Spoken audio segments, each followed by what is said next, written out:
They ignored the fact that you got chartered flights because of this girl. They ignored the fact that ratings were going through the roof because of this girl. Instead, they resented it because they said, yo, we were doing stuff long before Caitlin Clark got here, and y'all wasn't paying attention then.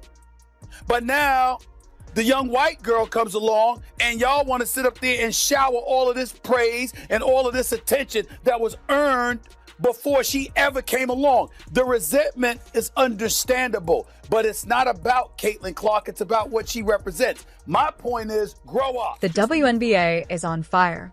Angel Reese just pulled a stunt against Caitlin Clark that has fans in total shock. But Stephen A. Smith? He's not having it. He just put Angel Reese in her place, and what he said could change everything for the league. The Indiana Fever announced that star Caitlin Clark will be out at least 2 weeks with a left quad strain. Clark reported some pain in her leg Saturday after the team's loss to the New York Liberty. She subsequently underwent an MRI and was diagnosed with the strain on Monday. This isn't just about two stars. It's about the clash of the old guard with the new wave, and a league that's desperate to stay afloat. And right in the middle, a controversy that's tearing fans apart. Was the WNBA's Rookie of the Year last season and a first-team All-WNBA selection. So far, she's averaging 19 points and a league-leading 9.3 assists through 4 games this season. I could give a damn about that last part. I don't care about her leading the league in assists. I don't care about the points that she's averaging because I already know that the young lady can ball. She is special. What I'm interested in is what somebody tweeted me and asked about earlier today that I want to show you right now. Put this tweet up, please, so our audience can see it here. At 4th Gen Bucci, B-U-C-C-I, right? Stephen A. Smith, can the WNBA keep itself afloat while CC, as in Caitlin Clark, is out? Caitlin Clark isn't just a rookie. She's the WNBA's golden ticket. She's shattered viewership records, driven ticket sales, and made sponsors line up. But the league? They treated her like just another player. And now, it's backfiring. Unfortunately, though, the celebration in the WNBA, it was cut short yesterday afternoon as WNBA players learned the harsh lesson: be careful what you wish for. Headline at the New York Post: Caitlin Clark sidelined with Indiana Felines announcing shock injury. Keyword: shock.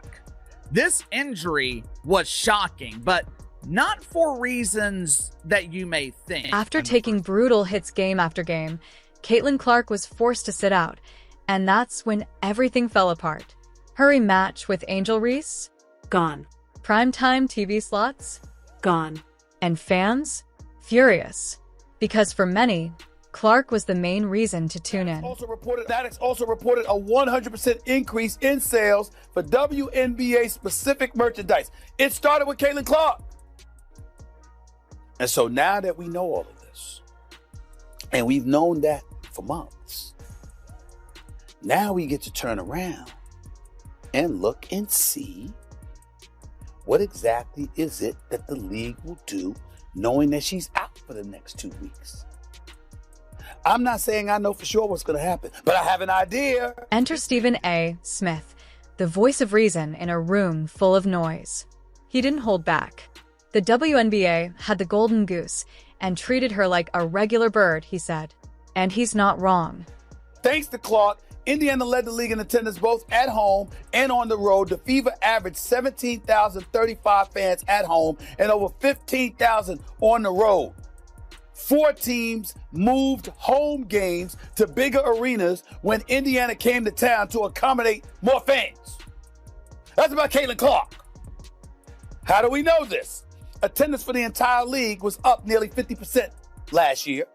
According to data from across the timeline, and Indiana led all teams with an average attendance of 17,035. That was up 319% from the year earlier. But what about Angel Reese? Stephen A. didn't just stop at Clark's treatment. He called out the resentment brewing in the league. Players who watched a young white star explode and felt sidelined by the hype. We'll find out. We don't know yet, but I'm going to be really, really interested in seeing, Molly, what kind of effect this has on the WNBA's ratings, because if for some reason there is a precipitous drop-off, then everybody needs to stand down and recognize the fact that the speculation or the assertions and assumptions about her being the golden goose is validated. It's not just talk. The numbers are brutal. When Clark sits, the WNBA loses its gravitational pull. 2.2 million tuned in for her last game. Without her, ratings crash. And Stephen A. warned them. You can't build a castle and act surprised when the queen moves in. If you're going to break a record, to me, if it's legitimate, you have to break that record in the same amount of time that that player set it. Okay. Right? So if Kelsey Plum set that record in 4 years, well, Caitlin should have broke that record in 4 years. But because there's a COVID year, and then there's another year, you know what I mean? So she's already had an extra year to break that record. So is it truly a broken record? While others tiptoe around egos, Stephen A. says what the league needs to hear. Clark is the engine, the face, the reason sponsors are calling. Ignore that, the league crumbles. And Angel Reese's stunts?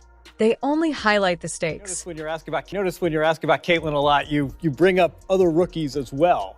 No league's ever about one player. That player could get hurt or whatever. So I think it's just to give recognition that in sports, people watch for compelling content and rivalries. And you can't do that alone as one person. The real story? It's not about Caitlin Clark versus Angel Reese. It's about a league at a crossroads, torn between jealousy and survival. Stephen A. says it's time to grow up and recognize who's really moving the needle. Became the first rookie with at least 25 points, 5 assists, and 5 rebounds in a playoff game. That was Caitlin Clark. Became the 4th different rookie to play all 40 minutes in a playoff game. That was her. I'm looking at other things. 6 different league television partners. This is last year. This is last season. Because this is Caitlin Clark that we're talking about. 6 different league television partners set viewership records that year, her rookie year, for its highest viewed WNBA game. Do you know every one of those games included the Indiana Fever? The question now, will the WNBA listen? Will Angel Reese's grudge matches drag the league down? Or will they finally realize what's at stake? Because Clark isn't just a player, she's the future. Tide lifts all boats. And if this is the magnetic traction that draws viewers to the WNBA, and her absence over the next 2 weeks due to that quad strain is providing further evidence of that, then everybody needs to accept it, stand down, and ride that wave. I'm going to be really interested in seeing how the ratings are going to look without her over the next 2 weeks. Let's make sure we come back and ask me this exact same question after she's been gone for those 2 weeks. Stephen A. Smith has spoken. The fans are watching. And the league? It has no choice but to wake up. What do you think? Is Stephen A. right? Is Angel Reese in the wrong? Drop your thoughts below and subscribe for the real stories behind the headlines. We know what she brings to the table. But people wanted to hate because why? You had a bunch of players in this league that watched this young white girl come along and take the league by storm. And they resented it because they saw the marketing prowess that she had. They ignored the fact that you got chartered flights because of this girl. They ignored the fact that ratings were going through the roof because of this girl. Instead, they resented it because they said, yo, we were doing stuff long before Caitlin Clark got here. And y'all wasn't paying attention then. But now the young white girl comes along and y'all want to sit up there and shower all of this praise and all of this attention that was earned before she ever came along. The resentment is understandable, but it's not about Caitlin Clark. It's about what she represents. My point is, grow up. The WNBA is on fire. Caitlin Clark's unstoppable rise, Angel Reese's defiant stance, and a league that's finally in the national spotlight. But just as the hype reached fever pitch, bam! Caitlin Clark hits the injury list, and Stephen A. Smith is not holding back. I think Stephen A. is 100% correct on this. At the end of the day, you already see people actually saying, hey, I'm not watching for 2 weeks. I'm not tuning in for 2 weeks. And it's really bad news for the Mystics and the Sky because both of those teams moved those games to big arenas. So it's like now that she's not playing, what is that attendance going to look like? The viewership. right? The viewership is going to plummet. I already know. Because majority of the people that's watching the Indiana Fever wants to see Caitlin Clark. And sad to say it, a lot of them only want to see Caitlin Clark. They don't really care about the entire team. Caitlin Clark's left quad strain sent shockwaves across the basketball world, sidelining the WNBA's brightest star for 2 crucial weeks.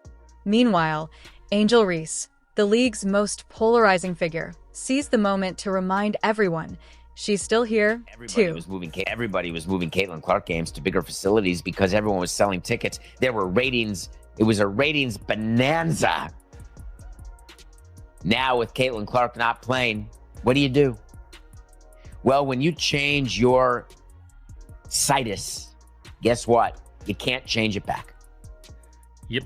All The tickets are literally half the price, and there are entire sections of the stadium that have not sold any tickets. Enter Stephen A. Smith, ESPN's firebrand, who absolutely torched the WNBA's mishandling of this moment and took aim straight at Angel Reese's latest stunt. 2.2 million average viewers Tuned in to watch Caitlin Clark and the Fever take on the Liberty. Peaking at 3.2 million viewers is crazy for the WNBA, even for the Fever. Became the 6th most watched WNBA regular season or playoff game. Here's the cold, hard truth. Caitlin Clark's games this year are pulling an average of 1.17 million viewers. When she's out, just 394,000. That's not a dip. That's a crater. She came into the league last year with no break whatsoever between the college game and the pro game and did her thing. Ended up as an all-star, ended up being 4th in the league in MVP voting, was the clear winner for Rookie of the Year. No competition whatsoever in that regard when it was really all said and done. We know what she brings to the table. But people wanted to hate because why? You had a bunch of players in this league that watched this young white girl come along and take the league by storm. And they resented it because they saw the marketing prowess that she had. But Angel Reese isn't just watching from the sidelines. She's clapping back, insisting she deserves the same spotlight as Clark. Yet her shooting struggles and empty seats tell another story. Higher television ratings, higher attendance figures. Ladies and gentlemen, that doesn't come courtesy of a league. It comes courtesy of the players that play in the league. And in her case, she was the most popular, which means she could have helped your bottom line, which means you should have seen that from day one and maximized it. But you didn't do it. Stephen A. didn't just rant. He laid out the WNBA's existential crisis.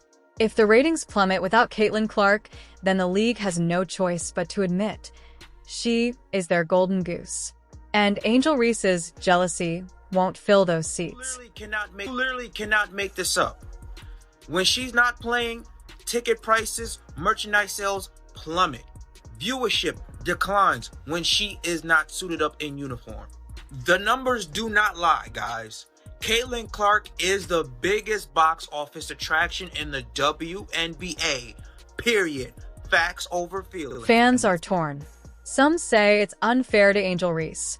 Others say she needs to step up and prove herself. But one thing's for sure, the WNBA's future is hanging in the balance.